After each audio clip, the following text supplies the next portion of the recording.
Assalamualaikum warahmatullahi wabarakatuh. Apa kabar anakku semua? Semoga kita semua dalam keadaan sehat dan selalu dalam lindungan Allah Subhanahu wa taala. Sejarah Indonesia bab 4 akan kita bahas mengenai Sumpah Pemuda dan peneguhan jiwa kebangsaan. Sebelum memulai pelajaran, Ibu bacakan dulu tentang tujuan pembelajarannya. Yang pertama, setelah mempelajari materi mengenai penerapan politik etis, perkembangan media massa, dan organisasi pada masa pergerakan nasional, peserta didik mampu mendeskripsikan latar belakang Sumpah Pemuda secara tepat. Kedua, setelah mengetahui kronologi peristiwa Sumpah Pemuda, peserta didik mampu menerapkan nilai penting Sumpah Pemuda pada masa kini secara konsisten. Yang ketiga, setelah mendiskusikan pembahasan mengenai peneguhan jiwa kebangsaan, peserta didik mampu membiasakan sikap kerjasama dan rasa cinta tanah air dalam kehidupan sehari-hari secara konsisten. Ya, sudah siap anak-anakku? Kita bahas mulai dari latar belakang Sumpah Pemuda. Latar belakang Sumpah Pemuda karena ada beberapa faktor, antara lain 1. Politik etis dan perbaikan pendidikan Bumi Putra. 2. Berkembangnya pers sebagai benih semangat kebangsaan. 3. Kemunculan berbagai organisasi kepemudaan. Kita lanjutkan tentang politik etis. Politik etis atau politik balas budi adalah suatu pemikiran yang menyatakan bahwa pemerintah kolonial memegang tanggung jawab moral kesejahteraan Bumi Putra. Pemikiran ini merupakan kritik terhadap politik tanam paksa. Munculnya kaum etis yang dipelopori oleh Peter Brosford, wartawan koran The Lokomotif, dan Conrad Theodor van de Venter, ini seorang politikus, ternyata membuka mata pemerintah kolonial untuk lebih memperhatikan nasib para bumi putra yang terbelakang. Apakah kebijakan politik etis?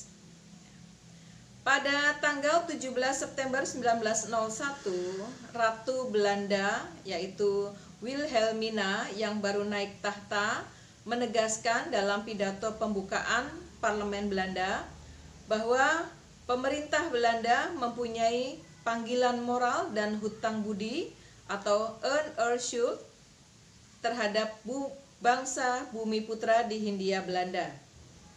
Ratu Wilhelmina menuangkan panggilan moral tersebut ke dalam kebijakan politik etis yang terangkum dalam program yang dinamakan dengan Trias van de Venter, meliputi 1. Irigasi atau pengairan, yaitu pembangunan dan perbaikan pengairan dan bendungan untuk keperluan pertanian. 2. Imigrasi, yaitu mengajak penduduk untuk bertransmigrasi atau berpindah dari Pulau Jawa ke pulau lain. 3. Edukasi, yakni memperluas dalam bidang pengajaran dan pendidikan. Kemunculan media massa atau pers di Indonesia berkaitan erat dengan aktivitas orang-orang Eropa. Sebelum muncul media cetak, orang-orang Eropa telah menerbitkan laporan berkala dalam bentuk tulisan tangan. Adapun peranan pers pada masa pergerakan nasional ada beberapa. 1. Menyebarluaskan berita dari tempat lain. 2. Memupuk persatuan dan kesatuan lewat bacaan persuasif. 3. Memberi gambaran situasi di wilayah sendiri, sekitar, bahkan seluruh Indonesia. 4. Memberi semangat bagi pemuda Indonesia. 5. membantu masyarakat sadar akan keadaan sebenarnya yang menyangkut pihak penjajah. Ya, bagaimana anak-anak, bisa dilanjutkan? Oke. Kita lihat materi berikutnya, yaitu organisasi pergerakan nasional.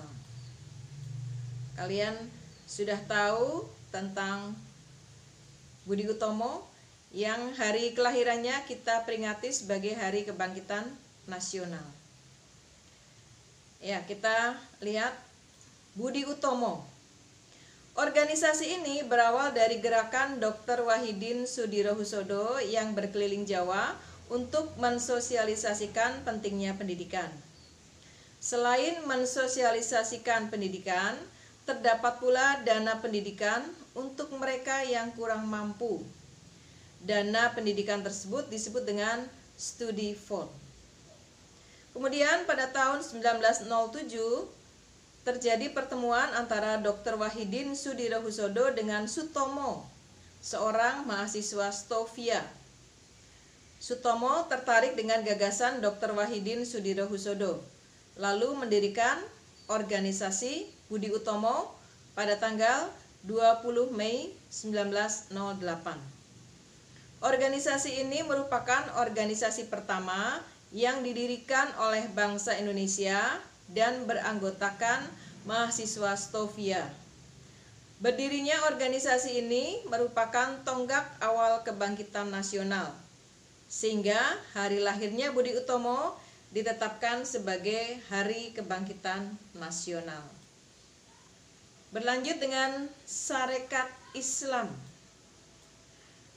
Organisasi Sarekat Dagang Islam atau SDI yang didirikan oleh Haji Samanhudi di Solo tahun 1911. Organisasi ini awalnya dibentuk untuk melindungi pengusaha lokal agar dapat bersaing dengan pengusaha non-lokal yang memonopoli perdagangan batik. SDI kemudian diubah menjadi Sarekat Islam atau SI pada tahun 1912 yang diketuai oleh HOS Cokro Aminoto atau Haji Umar Said Cokro Aminoto. Setelah menjadi SI, keanggotaan SI menjadi semakin besar karena semua orang diperbolehkan ikut organisasi ini jika beragama Islam. Akan tetapi pada tahun 1921 Sarekat Islam pecah menjadi dua kubu, yaitu SI Putih dan SI Merah. Perpecahan tersebut terjadi karena adanya penyusupan paham sosialis komunis. SI Putih dipimpin oleh Haji Umar Said Cokro Aminoto dan SI Merah dipimpin oleh Semaun yang berlandaskan sosialis komunis. Kita lanjut dengan Indische Partij yang didirikan di Bandung tanggal 25 Desember 1912. Pendirinya adalah Dr. Dawes Dekker atau Danu Dirja Setiabudi. Kemudian ada Raden Mas Suwardi Suryaningrat yang dikenal dengan sebutan Ki Hajar Dewantoro dan Dr. Cipto Mangunkusumo. Mereka kemudian dikenal dengan sebutan Tiga Serangkai. Sementara organisasi Indische Partij bertujuan untuk mengembangkan rasa nasionalisme, menciptakan persatuan antara orang Indonesia dan Bumi Putra, serta mempersiapkan kehidupan rakyat yang merdeka.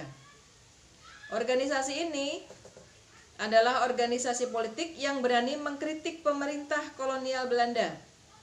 Kritik tersebut ditujukan melalui tulisan R.M. Suwardi Suryaningrat yang berjudul Als ik een Nederlander was, atau yang berarti seandainya aku seorang Belanda. Oleh karena itu pada tanggal 4 Mei 1913 Indische Partij dianggap sebagai partai terlarang dan ketiga tokohnya diasingkan ke negara Belanda. Kita lanjutkan ke Perhimpunan Indonesia. Organisasi ini didirikan di Belanda pada tahun 1908.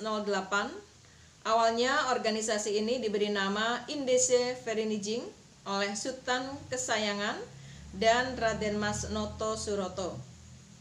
Kemudian pada tahun 1925, Indese Vereniging mengubah namanya menjadi Perhimpunan Indonesia. Istilah Indonesia digunakan untuk menunjukkan identitas diri bangsa negara serta menggantikan kata Hindia Belanda. Tokoh yang tergabung dalam organisasi ini adalah Muhammad Hatta, Cipto Mangunkusumo, dan Suwardi Suryaningrat. Organisasi ini memiliki asas perjuangan dengan kekuatan sendiri dan tidak meminta kepada pemerintah kolonial. Perhimpunan Indonesia memiliki majalah yang disebut Hindia Putra yang kemudian diubah menjadi Indonesia Merdeka. Ya. Kita lanjutkan kepada ISDV atau Indese Sosial Demokratische Vereniging yang didirikan pada tanggal 9 Mei 1914 oleh Snevely. Beliau adalah anggota Partai Buruh Sosial Demokrat Belanda dan rekan-rekannya di Surabaya. Organisasi ini menganut paham Marxisme yang kemudian berganti nama menjadi Partai Komunis Hindia pada 23 Mei 1920. Tidak lama kemudian diubah menjadi Partai Komunis Indonesia atau PKI pada Desember 1920. PKI diketuai oleh Semaun dan Darsono sebagai wakil ketua, serta Bergsma sebagai sekretaris partai. Tokoh yang tergabung dalam organisasi ini adalah Alimin Prawirodirjo dan Muso. Pada tanggal 13 November 1926, PKI melancarkan pemberontakan di Jawa dan Sumatera yang kemudian ditumpas oleh pemerintah kolonial Belanda. Akibat aksi ini, PKI dianggap sebagai partai terlarang serta tokoh-tokohnya dianggap menyimpang dan ditangkap serta diasingkan ke Tanah Merah dan Bovendigul. Kita lanjutkan pada organisasi berikutnya yaitu Partai Nasional Indonesia. Pada awalnya PNI adalah perkumpulan yang dibentuk oleh Insinyur Soekarno yang bernama Algemeen Study Club tahun 1925. Karena adanya perkumpulan ini, berdirilah partai politik baru yang bernama Partai Nasional Indonesia tanggal 4 Juli 1927. Tokoh yang tergabung antara lain Insinyur Soekarno, Dr. Cipto Mangunkusumo, Insinyur Anwari, Mr. Sartono, Mr. Ishak Cokro Hadi Suryo, Mr. Sunaryo, Mr. Budiarto, dan Dr. Samsi. PNI bergerak dalam bidang politik, ekonomi, dan sosial. Setelah Kongres tahun 1928 di Surabaya, anggota PNI semakin meningkat sehingga mengkhawatirkan pemerintah kolonial Belanda. Akhirnya, pada tanggal 29 Desember 1929, 4 tokoh PNI yaitu Insinyur Soekarno, Gatot Mangunprojo, Maskun, dan Supriyadinata ditangkap dan dijatuhi hukuman oleh Pengadilan Bandung. Dalam proses persidangan tersebut, Insinyur Soekarno menyampaikan pembelaan yang berjudul Indonesia Menggugat. Kita lanjut pada organisasi kemasyarakatan keagamaan yaitu Muhammadiyah. Organisasi Muhammadiyah didirikan oleh Haji Ahmad Dahlan di Yogyakarta tanggal 18 November 1912. Atas perjuangannya adalah Islam dan kebangsaan. Indonesia sifatnya adalah organisasi Muhammadiyah bergerak di bidang keagamaan, pendidikan, dan sosial budaya yang menjurus kepada tercapainya kebahagiaan lahir dan batin. Maksud dan tujuan dalam anggaran dasar Muhammadiyah disebutkan untuk menegakkan dan menjunjung tinggi agama Islam sehingga terwujud masyarakat Islam yang sebenar-benarnya. Muhammadiyah merupakan gerakan reformasi Islam Muhammadiyah berusaha menghapus bid'ah, tahayul, dan taklid yang ada dalam masyarakat.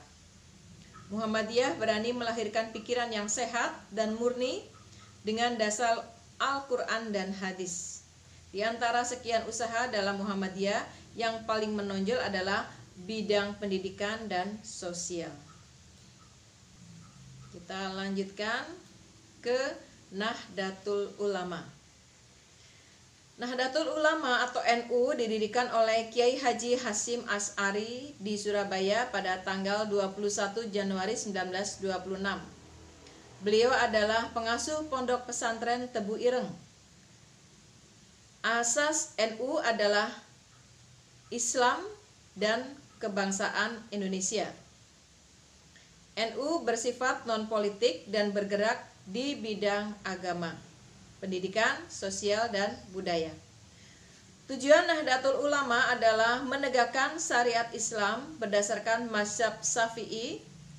Tujuan ini ditempuh dengan cara memelihara hubungan baik dengan ulama-ulama 4 aliran yang terdapat dalam faham tradisional. Keempat aliran atau mazhab tersebut adalah Syafi'i, Maliki, Hanafi, dan Hambali. Cara lain yang ditempuh adalah dengan mendirikan sekolah dan pondok pesantren serta mewujudkan pikiran rakyat untuk berjuang mencapai kemerdekaan. Kita lanjutkan kepada Partai Komunis Indonesia.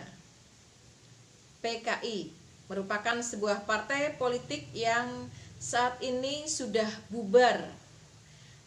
Menurut Ketetapan MPRS nomor 25 tahun 1966 tentang pembubaran PKI, partai ini dinyatakan sebagai partai terlarang hingga saat ini. Selain itu, ada peraturan yang dijadikan dasar untuk menindak pelaku penyebaran ajaran komunis, yaitu Undang-Undang nomor 27 tahun 1996 tentang perubahan pasal 107 KUHP. Orang yang mengenal PKI karena kejadian tahun 1965 pada peristiwa G30 SPKI, bahkan memberi pengaruh besar terhadap Indonesia. Setidaknya ada 3 juta rakyat Indonesia yang tergabung dengan PKI setelah kemerdekaan. Anda perlu mengetahui sejarah PKI mulai dari tujuan Partai Komunis hingga sejarah pergerakan G30 SPKI. Kemudian bagaimana PKI pada masa Belanda dan sebelum kemerdekaan? Pada zaman Belanda, PKI memiliki tujuan membebaskan Indonesia dari penjajahan Belanda. Partai Komunis Indonesia juga memiliki tujuan untuk membentuk persatuan buruh atau serikat buruh. Sistem kapitalisme serta kelas sosial yang bertumpu pada kesetaraan juga akan dihapus pada zaman penjajahan Belanda. Lalu pada masa penjajahan Jepang, Partai Komunis Indonesia dimatikan dan dibungkam oleh pemerintah Jepang. Meskipun dimatikan, akan tetapi kader PKI masih solid, sehingga tujuan mereka sejak zaman Belanda masih diperjuangkan. Dengan sekuat tenaga, PKI berusaha untuk bebas dari penjajahan Jepang dengan cara membelakangi Jepang. Tujuan Partai Komunis pada zaman kemerdekaan lebih menitikberatkan pada tujuan menegakkan ideologi komunis sebagai dasar negara. Akan tetapi rencana ini terhalang karena negara sudah menentukan ideologi, yaitu Pancasila, melalui sidang BPUPKI. Satu-satunya cara agar PKI bisa mengubah ideologi yaitu dengan cara terjun ke dunia politik. Berikutnya adalah Taman Siswa. Pada tanggal 3 Juli 1922, organisasi Taman Siswa didirikan karena adanya ketidakpuasan terhadap sistem pendidikan yang ada pada masa itu. Waktu itu pemerintah Belanda masih menguasai Indonesia dengan sistem pendidikannya. Pemerintah Belanda tidak membebaskan semua rakyat Indonesia untuk bersekolah. Hanya anak bangsawan, konglomerat, dan kalangan raja saja yang boleh bersekolah. Padahal semua rakyat Indonesia sangat membutuhkan pendidikan agar bisa segera merdeka dan bebas dari penjajahan. Taman Siswa didirikan untuk mengenalkan pendidikan kepada masyarakat agar menjadi bangsa yang merdeka. Perguruan Taman Siswa berkembang hingga terbentuk Taman Indria sebagai sekolah untuk taman kanak-kanak dan perguruan tinggi sarjana wiyata. Pendiri organisasi Taman Siswa adalah Raden Mas Suwani Suryaningrat atau yang sering disebut dengan Ki Hajar Dewantoro. Dia adalah tokoh kebangsaan pada waktu itu untuk menjadi pencetus organisasi pendidikan pertama di Indonesia. Masih kita lanjutkan pada peristiwa pengikraran Sumpah Pemuda. Pada tanggal 27 Oktober 1928 digelar Kongres Pemuda II yang menghasilkan keputusan penting yaitu Sumpah Pemuda. Sumpah Pemuda diikrarkan oleh para pemuda yang menegaskan cita-cita tanah air Indonesia, bangsa Indonesia dan bahasa Indonesia, tepat pada tanggal 28 Oktober 1928 atau sehari setelah Kongres Pemuda II. Kongres Pemuda II dipimpin oleh Sugondo Joyo Puspito dari Perhimpunan Pelajar-Pelajar Indonesia. Dan Kongres Pemuda II hari pertama digelar di Gedung Katolik Jongelingenbon atau Gedung Pemuda Katolik, dan hari kedua di Gedung Osjava, sekarang berada di Medan Merdeka Utara nomor 14. Kongres Pemuda II yang dikenal dengan tujuan Sumpah Pemuda memiliki maksud yaitu melahirkan cita-cita semua perkumpulan pemuda Indonesia, membicarakan beberapa masalah pergerakan pemuda, serta memperkuat kesadaran kebangsaan Indonesia serta memperteguh persatuan Indonesia. Nah, kita ambil nilai-nilai dari Sumpah Pemuda. Yang pertama, rasa persatuan, yaitu berbagai organisasi pemuda dari berbagai daerah, suku dan agama dan golongan menyatukan pandangan menuju Indonesia merdeka. Kedua, semangat kebangsaan. Pernyataan satu nusa, satu bangsa, satu bahasa dalam ikrar Sumpah Pemuda menunjukkan adanya kesadaran jati diri sebagai sebuah bangsa. Ketiga, rasa cinta terhadap bangsa dan tanah air. Sikap ini tercermin dari kesetiaan para pemuda untuk membela tanah airnya. Keempat, sikap rela berkorban, yaitu sikap kerelaan pemuda untuk memberikan waktu, tenaga, dan pemikirannya untuk kepentingan bangsa. 5. Sikap toleransi. Para pemuda mengesampingkan kepentingan pribadi dan kelompoknya untuk mencapai kemajuan bangsa. 6. Semangat persaudaraan. Meskipun berasal dari organisasi dan daerah yang berbeda, para pemuda tetap mengedepankan nilai-nilai persaudaraan dan kekeluargaan. Demikian pembahasan bab 4 mengenai Sumpah Pemuda. Kurang lebihnya mohon maaf. Assalamualaikum warahmatullahi wabarakatuh.